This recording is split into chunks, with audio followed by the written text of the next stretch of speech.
സഹ്യപർവ്വത നിരകളിൽ നിന്ന് വരുന്ന പെരിയാറിന് കുറുകെയാണ് ഈ ഡാം പണി കഴിപ്പിച്ചത്.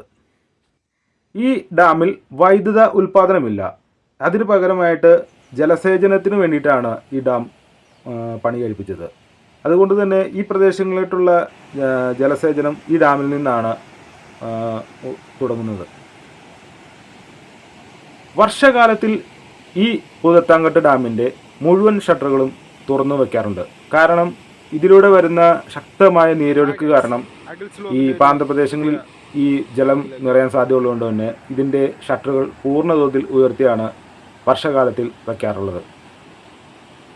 ഈ ഭൂതത്താൻകെട്ട് ഡാമിനോട് ചേർന്ന് തന്നെ പുതിയതായൊരു പാലം പണി കഴിപ്പിച്ചിട്ടുണ്ട്. നേരത്തെ ഈ പാലത്തിലൂടെ ഡാമിൻ്റെ മുകളിലൂടെയായിരുന്നു ഈ അങ്ങോട്ടുള്ള യാത്ര. ഇപ്പോൾ ഈ ഡാമിന് ബലക്ഷയമുള്ളതുകൊണ്ട് തന്നെ പുതിയതായിട്ടൊരു പാലം കൂടി നിർമ്മിച്ചിട്ടുണ്ട്. ആ പാലത്തിൽ നിന്നുള്ള ദൃശ്യങ്ങളാണ് നിങ്ങൾ കാണുന്നത്. ഭൂതത്താൻകെട്ട് ഡാമിൻ്റെ പൂർണ്ണമായ ദൃശ്യങ്ങൾ നമുക്ക് ആ പാലത്തിൽ നിന്നും കാണാൻ കഴിയും. നല്ല ഭംഗിയുള്ള ദൃശ്യങ്ങളാണ് നമുക്ക് കാണാൻ സാധിക്കുന്നത്. നിരവധി വിനോദസഞ്ചാരികൾ എത്തുന്ന ഒരു സ്പോട്ടാണ് ഭൂതത്താൻകെട്ട് ഡാം. ഇതിനോടനുബന്ധിച്ച് തന്നെ ബോട്ടിങ്ങും പാർക്കുകളും എല്ലാം ഇവിടെ സജ്ജീകരിച്ചിട്ടുണ്ട്. നിങ്ങൾക്ക് ഒഴിവു സമയങ്ങൾ ചെലവഴിക്കാൻ ഏറ്റവും നല്ലൊരു സ്പോട്ടാണ് ഭൂതത്താൻകെട്ട് ഡാമും പരിസരവും. അതുകൊണ്ട് തന്നെ അവധി ദിവസങ്ങളിൽ നല്ല തിരക്കാണ് ഭൂതത്താൻകെട്ട് ഡാം സന്ദർശിക്കാവുന്ന സഞ്ചാരികളെ കൊണ്ട്. നിരവധി സഞ്ചാരികൾ എത്തുന്ന ഒരു വിനോദസഞ്ചാര കൂടി കേന്ദ്രമാണ് നിങ്ങൾക്ക് ഒരു വൺ ഡേ ട്രിപ്പായിട്ട് പോയിട്ട് വരാൻ പറ്റുന്ന ഒരു സ്ഥലമാണ് ഇഞ്ചത്തൊട്ടി തൂക്കുപാലം. അതോടൊപ്പം തന്നെ ഭൂതത്താൻകെട്ട് ഡാമും പിന്നെ തട്ടേക്കാട് പക്ഷി സങ്കേതവും നിങ്ങൾക്ക് സന്ദർശിക്കാവുന്നതാണ്. ആദ്യം നമ്മൾക്ക് ഈ ഇഞ്ചത്തൊട്ടി തൂക്കുപാലത്തിൽ നിന്നും തുടങ്ങി തിരിച്ച് നമ്മൾ ഭൂതത്താൻകെട്ട് ബാരേജിൽ വന്ന് അവിടെ നിന്നും തട്ടേക്കാടിയിട്ടും പോകാൻ സാധിക്കും. 2012 ഈ ഇഞ്ചത്തൊട്ടി തൂക്കുപാലം നിർമ്മിച്ചത്. ഇതിൻ്റെ നീളം വരുന്നത് 182 മീറ്ററാണ്. വീതി 1.5 മീറ്റർ ഉണ്ട് ഇതിന് വീതി.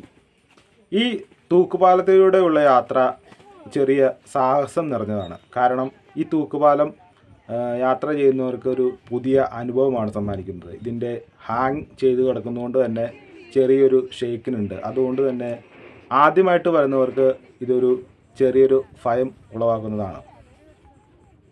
തൂക്കുപാലത്തിലൂടെ നടന്ന് നമ്മൾ അക്കരെ എത്തുമ്പോൾ നമുക്ക് ചെറിയൊരു ഭയം തോന്നിയിരിക്കാം. പക്ഷേ എന്നാലും ഇതിലൂടെയുള്ള യാത്ര വളരെ മനോഹരമാണ്.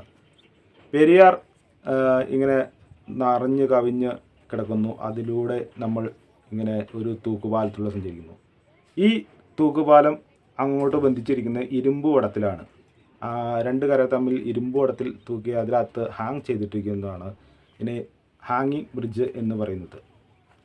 ഈ കരകളെ തമ്മിൽ ബന്ധിക്കുന്ന ഈ തൂക്കുപാലത്തിലൂടെയുള്ള യാത്ര ചെറിയൊരു സാഹസ്യം നടന്നതെന്ന് പറഞ്ഞു. അത് വളരെ കറക്റ്റാണ്. കാരണം ആ നടുക്കെത്തുമ്പോൾ നല്ല ഒരു ആട്ടം നമുക്ക് ഫീൽ ചെയ്യും. പക്ഷേ നമ്മളൊന്നും ഭയപ്പെടേണ്ട ആവശ്യമില്ല. കാരണം അത് ഇതിൻ്റെ ഒരു ബേസിക്കായിട്ട് വരുന്നതാണ് ഈ ആട്ടം. അപ്പോൾ അത് ആസ്വദിക്കാനും ആയിട്ട് നിരവധി ആളുകൾ ഇങ്ങോട്ടേക്ക് എത്തുന്നുണ്ട്. ഈ തൂക്കുപാലത്തിൻ്റെ ലൂടെ നടന്ന് അക്കരെ എത്തി അവിടെ നിന്ന് തിരിച്ച് അങ്ങോട്ട് തന്നെ പോകുന്ന നിരവധി ആളുകളുണ്ട്. ഒത്തിരി ആളുകൾ ദിനം പ്രതി സഞ്ചരിക്കുന്ന ഒരു സ്ഥലം കൂടിയാണ് ഇഞ്ചത്തൊട്ടി ഹാങ്ങിങ് ബ്രിഡ്ജ്. ഇഞ്ചത്തൊട്ടി ഭൂതത്താൻകെട്ട് ബാരേജിൻ്റെ വൃഷ്ടിപ്രദേശമാണ്. അതുകൊണ്ട് തന്നെ മൺസൂൺ കാലങ്ങളിൽ ഇഞ്ചത്തൊട്ടിയിൽ ജലം കുറവായിരിക്കും. വേനൽക്കാലങ്ങളിലായിരിക്കും ഇഞ്ചത്തൊട്ടിയിൽ കൂടുതൽ ജലം കാണാൻ സാധിക്കുക. മൺസൂൺ കാലങ്ങളിൽ ജലം കുറവായിരിക്കും. അതുകൊണ്ട് തന്നെ വേനൽക്കാലത്ത് പോകാൻ നോക്കുക. എല്ലാവർക്കും എൻ്റെ ഈ വ്ളോഗ് ഇഷ്ടപ്പെട്ടെന്ന് വരുന്നു. എൻ്റെ ചാനൽ ആദ്യമായിട്ട് കാണാൻ നിങ്ങൾക്ക് കാണുന്നെങ്കിൽ സബ്സ്ക്രൈബ് ചെയ്യാൻ മറക്കില്ല.